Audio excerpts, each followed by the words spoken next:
Anybody have any issues with the sound, or are we good to go? Good to go. Okay, good evening. It is a sad day in Kootenai County.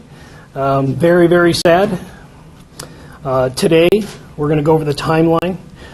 We're going to introduce everybody that's up here. Chairman of the BOCC is Bruce Matari. We have Lieutenant Jess Stinson from the Idaho State Police. We have Bill DeRuyter from the Coeur d'Alene Police Department. And we have Pete Hawley from the Kootenai County Fire and Rescue. And we're going to go through a quick timeline. This is still a very, very fresh investigation, an incident. So many of these facts might change, but they are evolving as we speak. At approximately 1:21 this afternoon, we received a phone call that there was a fire on the backside or east side of Canfield Mountain. Fire assets responded to the scene, and at approximately 2 o'clock, firefighters broadcast that they were being shot at on Canfield Mountain. During that next hour and a half, where we have assets that are responding to the aid of these firefighters, we still have an active fire. We are managing about 17,000 square foot containment area. We are requesting other law enforcement agencies to assist us. We had a great response. We had the Spokane County Sheriff's Office responded in force, the Spokane Police, the Coeur d'Alene Police Department, the FBI, many agencies responded right here in Idaho, Bonner County, Shoshone County, Kellogg. So we had about 300 law enforcement officers that were on scene that were trying to make heads and tails out of what was occurring. And during this time, we exchanged gunfire with the suspect, and we also got information. We received information from the White House, from Kash Patel, the FBI, from Governor Brad Little, and also Raul Labrador, that anything that we needed, that they would absolutely respond. So we had a lot of assets that came into that command post. And then we had a briefing about 6:30, about 18:30 hours at the command post. And in that briefing, we kind of gave an update to the agencies that this is still an active shooter, and that as soon as this individual could be neutralized, that he should be neutralized and the threat should be eliminated as quickly as possible. At approximately 1940 hours, we did have information that let me back up just a second. We had a cell phone activation that was in the same spot since about 3:16. And that it was in the same area, and we honed in on that cell phone, and we saw that there was a male, appeared to be deceased, with a weapon nearby. So we have currently one dead shooter. Based on the preliminary investigation that was being conducted, keep in mind we had a fire that was rapidly, it was approaching the body, so we had to scoop up that body, and we had to transport that body to a different location. But based on the preliminary information, we believe that is the only shooter that was on that mountain at that time. So there is no threat to the community at this time. Based on the trajectory and based on the type of weapons that this individual had that we could recover, we believe only the one shooter. we did lose a Coeur d'Alene firefighter, and we did lose a firefighter from the Kootenai County Fire and Rescue. We have another firefighter that just came out of surgery from the Coeur d'Alene Police Department. I'm sorry, from the Coeur d'Alene Fire Department. Right? Is that true? Okay. He just came out of surgery. He is fighting for his life, but he's in stable condition. So we knew that our resources were exhausted. That if this were to prolong into a 24 or 48-hour operation, we would need additional helicopters. We had 2 helicopters that were up, and we had snipers in them. So if they had an opportunity to take a shot, then we wanted them to take that shot. We wanted to neutralize that threat.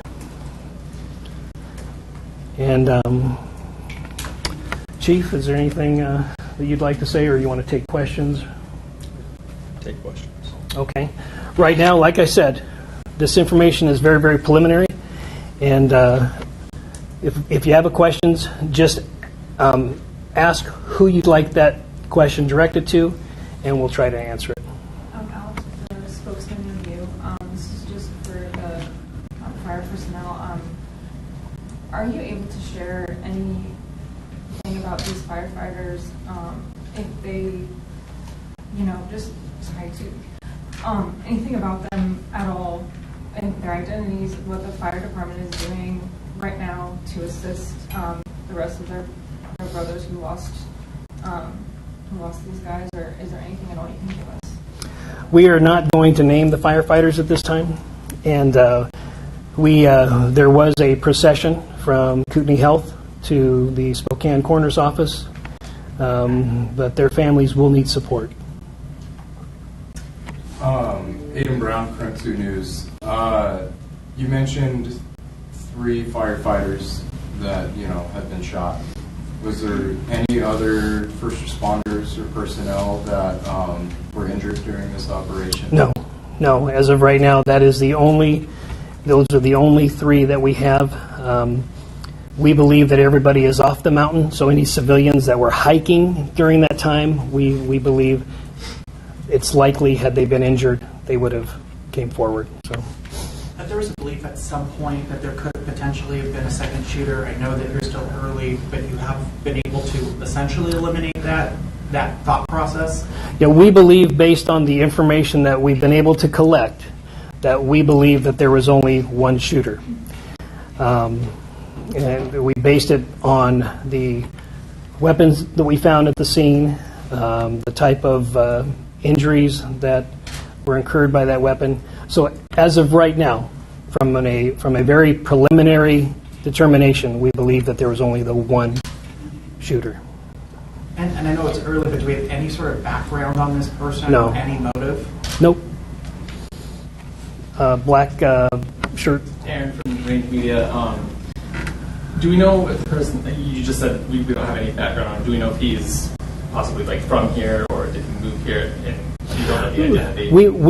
We need to wait until a positive identification is made. So Thank you. the gentleman Did the suspect shoot himself? Do we know that? We don't know at this point in time. So the coroner's office will conduct their investigation, and so as of right now, we don't know. Eliza Billingham, Spokane Public Radio. Are you able to give any insight on if you think there was a connection between the fire and the shooter? We do believe that the suspect started the fire, and we do believe that it was an ambush, and it was intentional. And we do believe that he started it, and it was totally intentional what he did. In the back there in the tan. Did he make the 911 call? There was a gentleman that made the 911 call. He did not identify himself as the shooter. So as of right now, we don't believe that he's the one that made the 911 call. But, that could change, because many times people don't use their real names and what have you. So Any description of the suspect? at No, all? not at this time, no. Gentleman in the red hat. Brian Neal with KXOY. Does the fire present any problems with you as you're trying to collect evidence? Oh, absolutely. Yeah, we scooped up that body, and as far as the preservation of the scene, it's not perfect in this particular situation, but it's something that had to be done. So you have to evaluate each particular circumstance, and at this time, we felt like since the fire was approaching, we needed to scoop up that body, and it's contained, so there are law enforcement personnel that are up there, and we will conduct the investigation, continue it tomorrow morning. Crews will be there all night. So yeah, it's compromised, sure, but we had to do what we had to do to preserve the body. So What was the weapon? we're not like I said, we don't know if there's more weapons up there that he had. There is a belief that he ran and shot. So we don't know what we might be collecting once the fire threat diminishes. The gentleman in the black shirt? Are other federal agencies still involved? Oh, absolutely, yeah. We, on a large operation like this, if we had to fuel helicopters, and there are some helicopters that had some really good technology that were able to pinpoint where that cell phone activity was. So there was our federal partners assisted us in this situation. 100% they did. What location were we dealing with? Did you find the suspect? Not too far from the original call for service. Yeah, not too far. Anybody I haven't called on? All right, gentleman in the black shirt.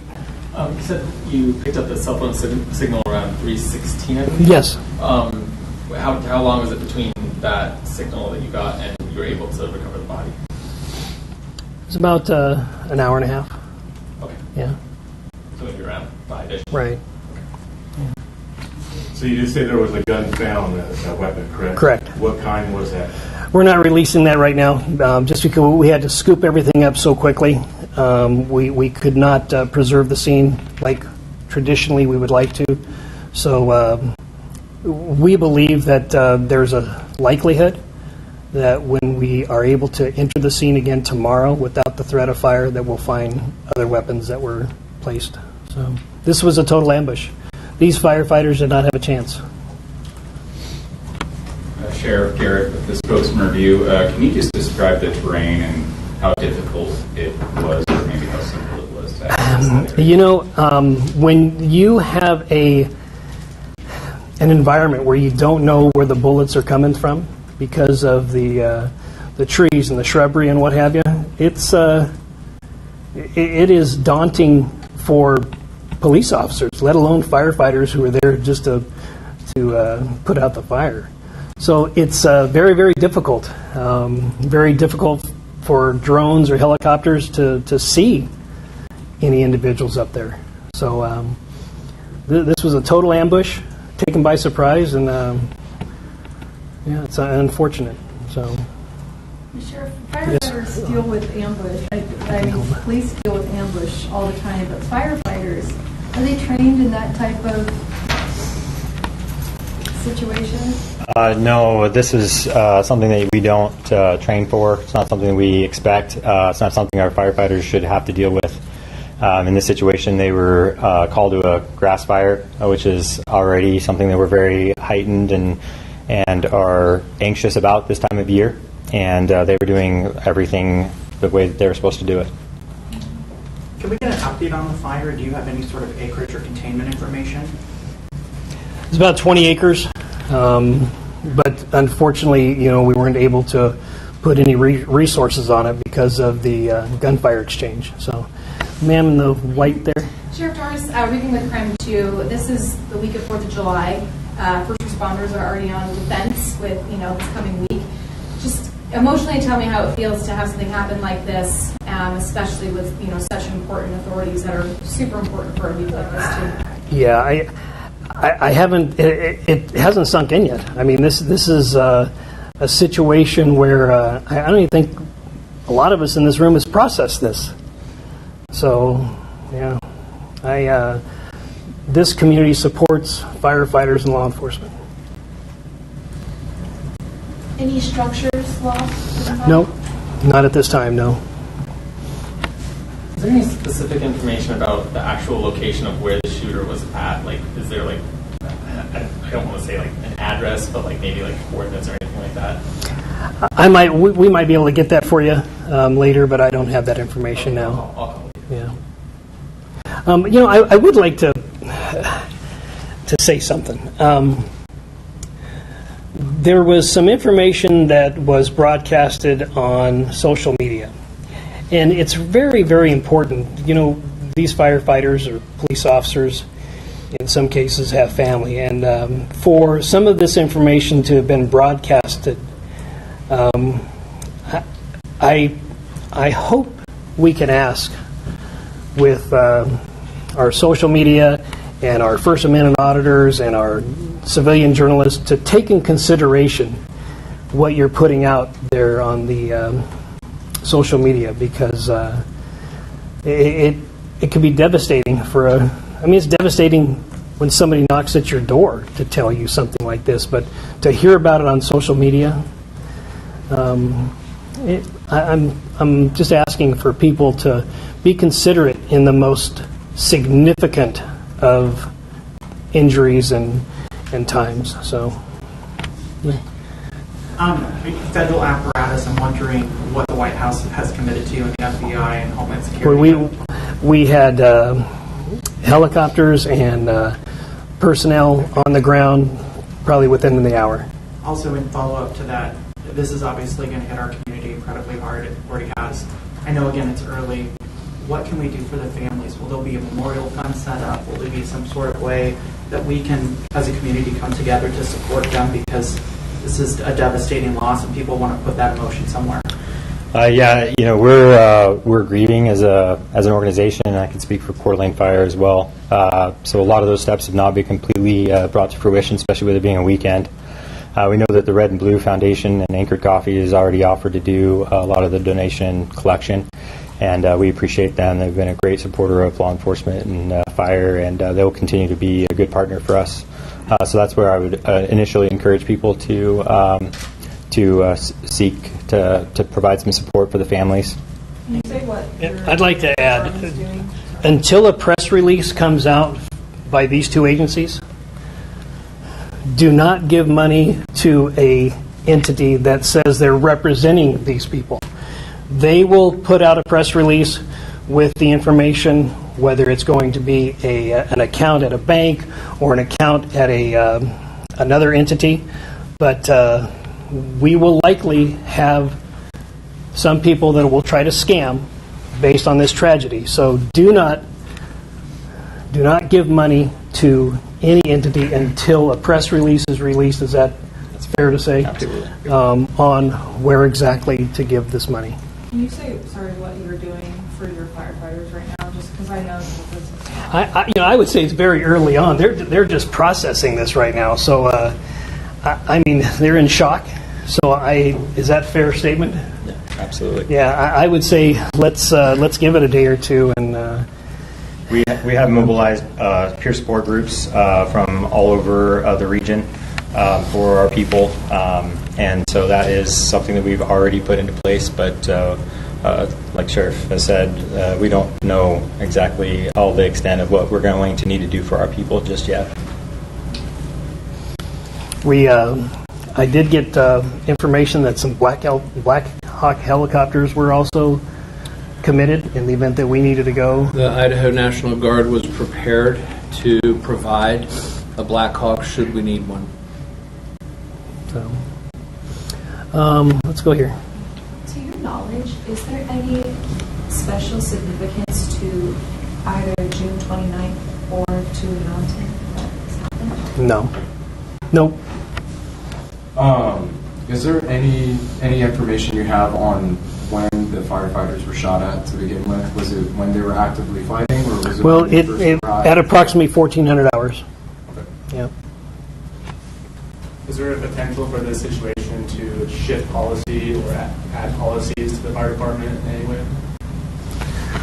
I know you guys are really early. As a rule, what's predictable is preventable. In this situation, I'm just not sure how it could have possibly been predicted. So it's really hard to policy that out, but we will be doing a complete review. You can anticipate or expect some of these things to occur in a urban setting. You can. I've seen it myself. However, in a rural setting, this is very, very, very rare in a rural setting. I mean, I've never seen it many times in an urban setting. I have not seen it in a rural setting. Yes, sir. Well, you got the last question. Lucky you. How involved were the firefighters in battling this blaze when they arrived there? Was it pretty immediate that these shots rang out, or were they dousing it with water? Do you know what time they arrived on scene? Yeah. My understanding is that they were doing a reconnaissance on the fire initially, and that there actually was not any active firefighting at that point. So it was right early on in the incident. And there was only one fire. I know that there was, misinformation out there that there were multiple fires started, but there was just the one fire. Correct. So for the Kootenai County Fire Rescue, can you spell your name for me? I'm so sorry. My last name is Holley, Holley. The Idaho State Police is handling the officer-involved shooting aspect of this investigation. And I'll if you have any questions to them, or our commissioner, the chairman of the board, Bruce Matari, you can, or if you'd like to say anything. Okay. Well, say something here because there's.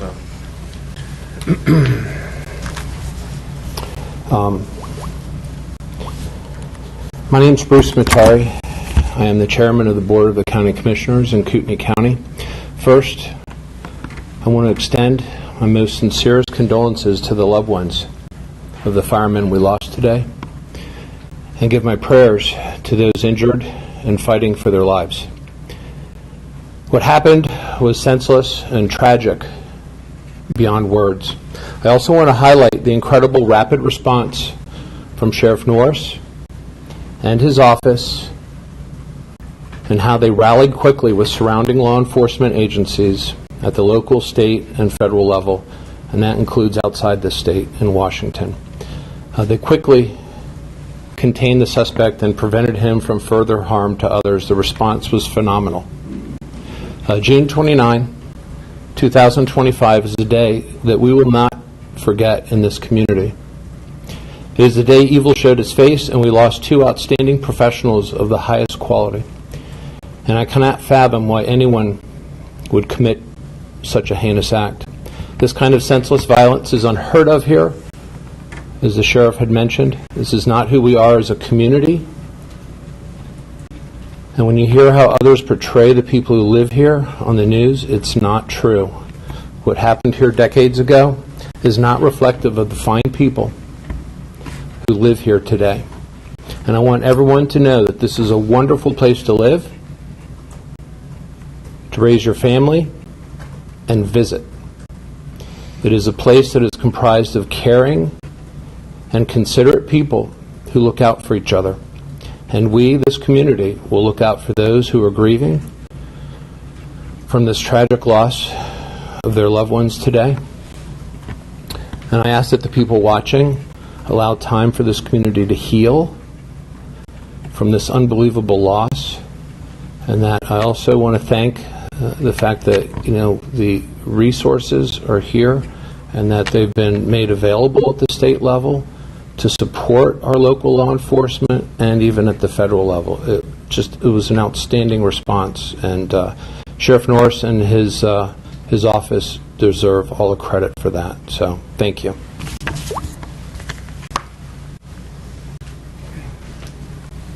You look like you have one more I have question. one more. All right. You said Washington and Idaho, of course, responded, but I thought I saw mutual aid license plates from Montana. Can you comment at all about if Montana delivered any mutual aid? I believe Montana was on scene also, yes. Okay. Sorry, one more, just real quick. Are there any evacuations planned for the fire?